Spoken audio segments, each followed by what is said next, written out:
Geometry Unit 2, Lesson 13, Interior and Exterior Angles.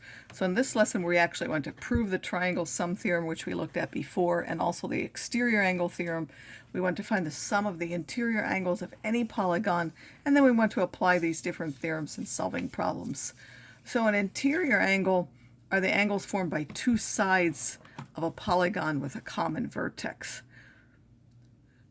So here this is an interior angle. So a triangle has three interior angles like this, and I'm just going to show you what's shown here. If you take any triangle like we have here, and you tear off, you can tear it in three pieces, however you want to look at it, so that the angles are all separated from each other.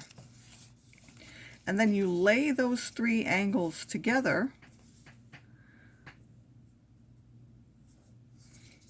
you will find that whatever triangle you picked, those three angles will make up a straight angle or a straight line. So that's why the sum of the interior angle measures of a triangle is 180. To prove that, we're going to use what's called an auxiliary line. A line is that it's something that you add to the figure. It's not part of the figure itself, but you're going to add it to make the proof possible. So here we have a triangle ABC, and we want to show that the sum of its angles is equal to 180. So we could say we're given that triangle, but we don't really need to include that. We're going to take and draw this parallel line that goes through B. So the opposite side of AC, we're going to draw the line parallel to the line AC that goes through the point B. And why can we do that? Well, we know from the parallel postulate that such a line is possible, and the fact that was what justified our construction of a parallel line that went through a point is that we knew it existed by the parallel postulate. And now we have the measure of angle 1 is going to be the same as what? So these two lines are now parallel, and we have this line cutting through there. So that means angle 1 will be the same as what angle? Angle 1 will be the same as angle 4, because for this transversal, those two are alternate interior angles. And then this is also a transversal, so we have angle 3 is going to be the same measure or congruent to angle 5, and either of those is by the alternate interior angle theorem, because for each transversal that's what those are. So these are the alternate interior angles theorem.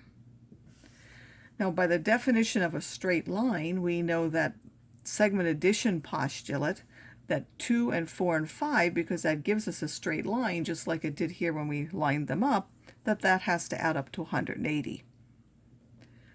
And now how can we show that this is true? Again, this has to be our last statement.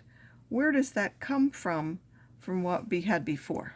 So we look at, we had this, how would we end up with this? So we're keeping the 2, but the 4 and the 5 are being replaced with the 1 and the 3, because we had these relationships here. So we did, right, we substituted. This is now the substitution property of equality. Right, in the example it says, if a triangle has three angles of each measure or equal measure, what is the measure of each and what kind of triangle is it?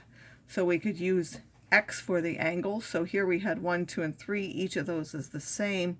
So you have x plus x is equal to 180, or 3x is equal to 180. If you divide those by 3, you'll get x is 60. So each of them would be 60, and that would be what type of a triangle?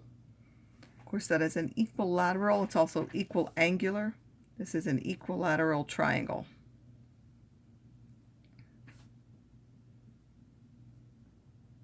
Of course, equilateral are also equilateral, but you usually name it by its sides there.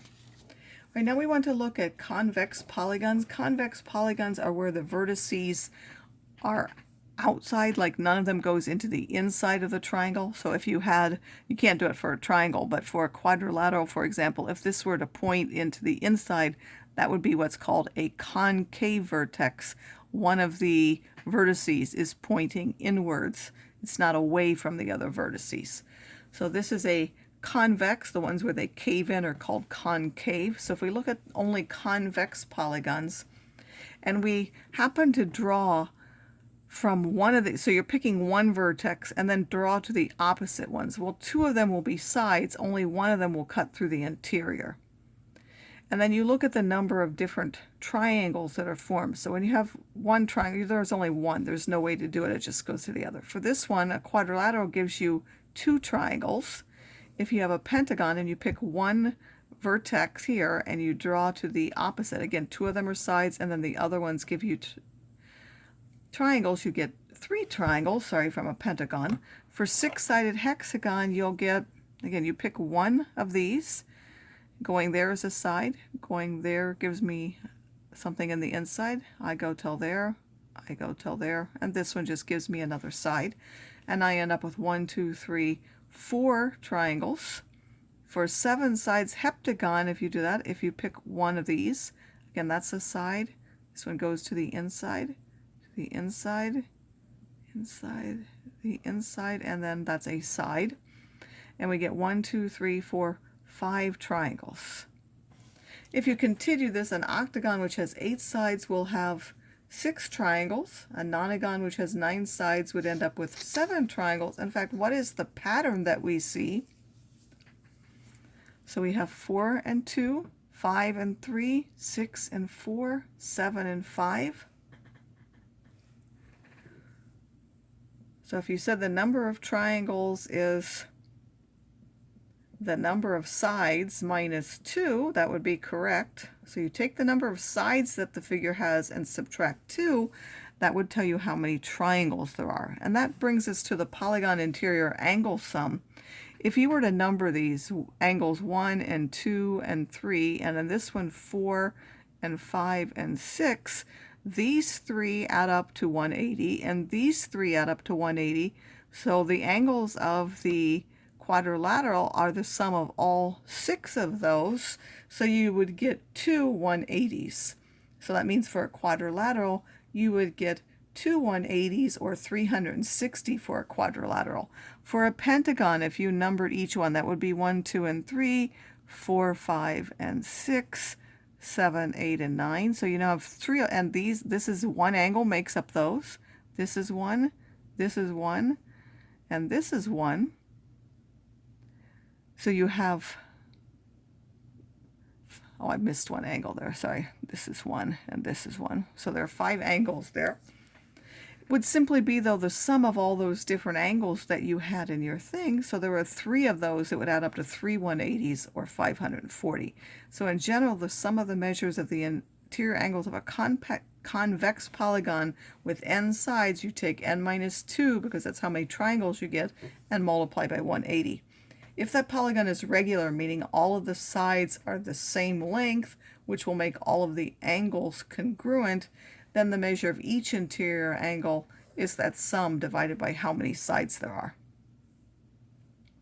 So in this example, it says identify the polygon by its name and then find the unknown angle measure x. So let's first count how many vertices there are. There are 1, 2, 3, 4, 5, 6, 7, 8, 9. And it's helpful to number them just so that you don't miss any of them or count any of them twice. So there are 9 sides. That makes that a nonagon. And because there are 9 sides, that's what n is in our formula. When we want the interior angle measure sum,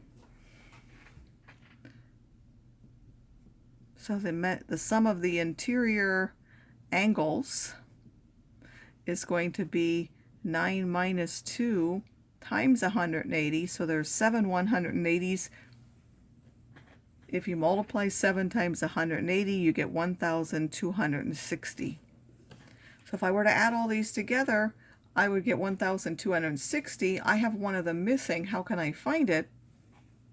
Well, if I add all of the other ones together and subtract from 1260, that's what you'll get. So if you take all of those and add them, x is going to be 1260 minus that. So if you take and add 135, 98, 102, 140, 200, 172, 130, and 125, you end up with 11,002, and when you subtract them, that gives you 158 degrees. So the missing one will be 158 degrees. This one is not a regular polygon because all of the angles do not have the same measure and not all the sides would have the same length. Right, what happens if we have a regular convex hexagon? What's the measure of each angle? Now we can talk about each one because it's regular. First, because it's a hexagon, we know that that means that it has n equals 6 sides. And then the sum of the interior angles would be equal to 6 minus 2 times 180. 4 180s is 720 degrees.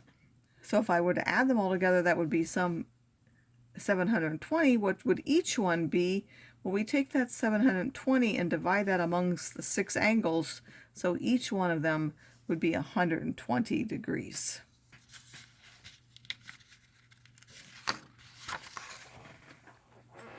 So those were the interior angles. What about an exterior angle?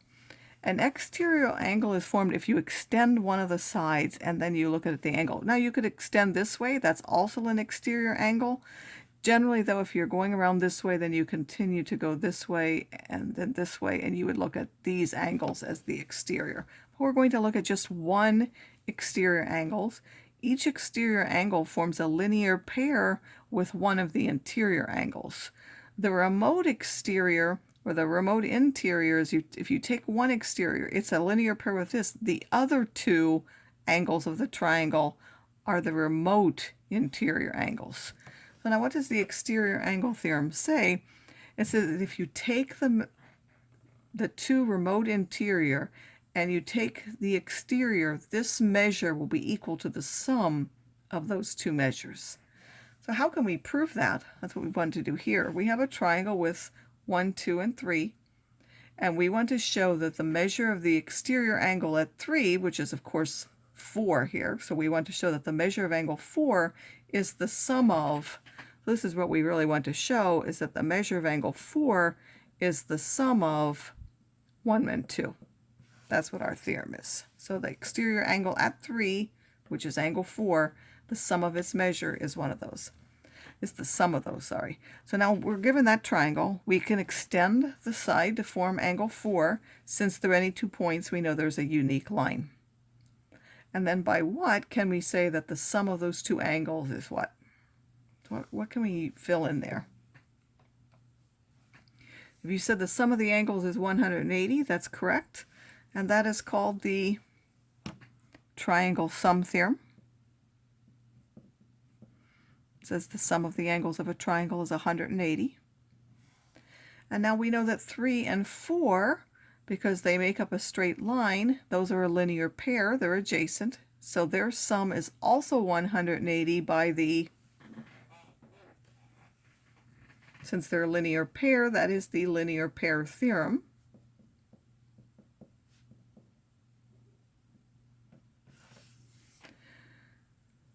And now how can we use those two results? We're going to combine them to say that these two are equal. What would that be? So I would accept either the substitution property or the transitive. So technically transitive has 1 and 2 and 2 and 3, but you could put either one of those and I would accept it. I'll call it the substitution property. And then, what can we subtract? It says subtracting what from both sides? What can we subtract here? Well, 3 is common on both sides, so we can subtract that measure from both sides, and that gives us that the measure of angle 1 plus the measure of angle 2 is equal to the measure of angle 4.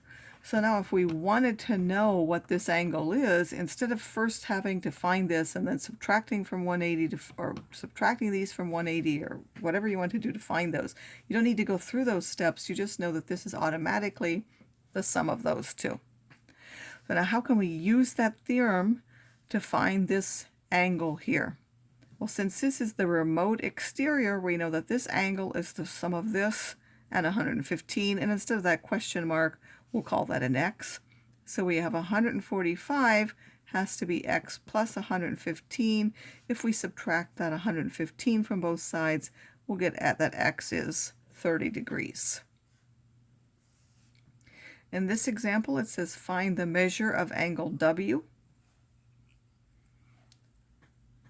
So this 25x plus 3 may not be clear, but that's the measure of this angle, and this 17x plus 1, that's the measure of this. If those were side lengths, they would have been put on the outside of those.